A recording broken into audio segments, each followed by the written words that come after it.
नमस्कार दोस्तों, मैं कुसुम गौड़ टुवर्ड्स सेल्फ स्वयं की ओर चैनल पे। अगर ये सेकंड सोपान आनंद आ रहा है तो वो भक्ति उत्तरोत्तर बढ़ने वाली भक्ति ही साबित होगी अगर उसे तरीके से पोषित किया जाए। तो ये कीर्तन वाली जो भक्ति है इसको आज हम बताएंगे। इस सब से दोस्तों क्या होता है? इस सब से क्या होता है? इस सब से आपकी वासना नष्ट होती है। वासना कैसे नष्ट होती है? आप बताइए, कैसे नष्ट होगी? इससे क्या होगा?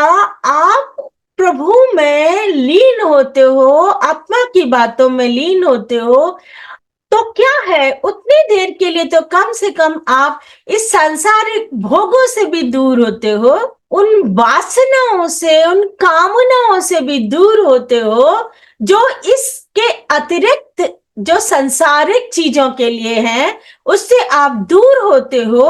और क्या होता है दोस्तों? और ये बिल्कुल सीधा हिसाब है। एक राग है, एक वैराग्य है।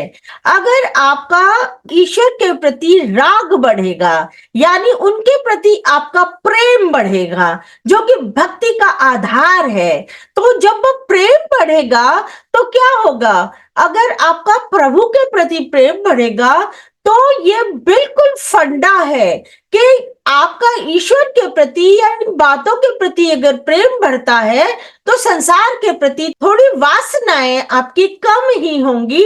आपका संसार से थोड़ी सी विरक्ति होगी ही होगी, क्योंकि आपको उतना मजा संसार में नहीं आने वाला है।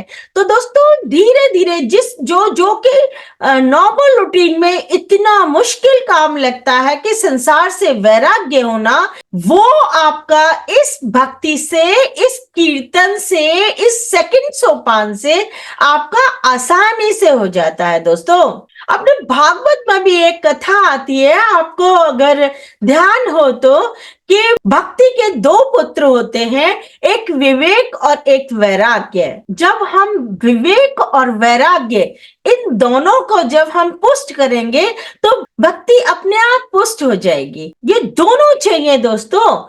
विवेक को पुष्ट करने में आप श्रवण भक्ति का सहारा लेते हैं।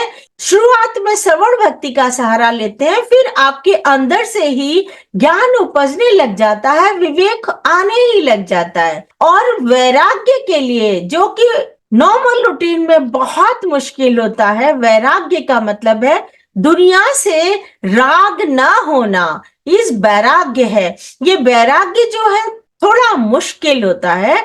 वैराग्य के बिना जो भक्ति है वो अधूरी होती है। आप अगर ज्ञान लेते हो लेकिन वैराग्य नहीं होता है तो वो भक्ति को पुष्ट नहीं कर पाता है। और मैं यहाँ कहूंगी दोस्तों, मैं वैराग्य थोड़ा नेगेटिव वर्ड है कि संसार के प्रति आपका राग न होना थोड़ा नेगेटिव है। मैं इसको उल्टा करके कहूंगी अगर, कि भगवान या उनसे रिलेटेड आत्मा या भगवान या परमात्मा या अपने ईष्ट या आध्यात्मिक यात्रा, इसके प्रति आपको अगर अनुराग हो जाए, अगर आपको राग हो जाए, तो वो वैराग्य अपने आप ही हो जाएगा।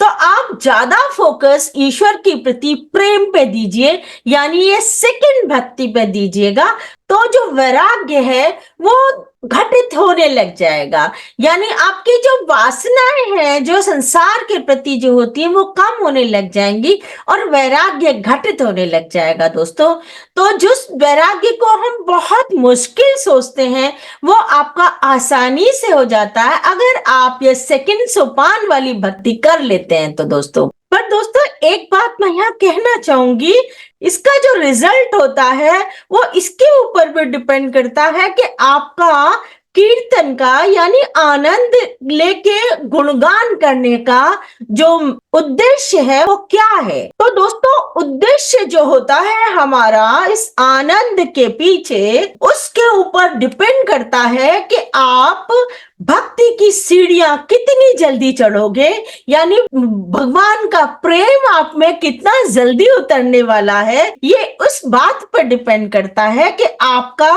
जो प्रेम है, जो आप में जो आनंद आ रहा है, उसका उद्देश्य क्या है? उस अगर आपका उद्देश्य सिर्फ एंड सिर्फ प्रभु के लिए ही है, का फल क्या होगा कि आप प्रभु के लिए प्रेम आप में आएगा, यानी प्रभु के लिए प्रेम यानी कि भक्ति आप में उतरेगी और आप अगली सीढ़ियां चढ़ोगे।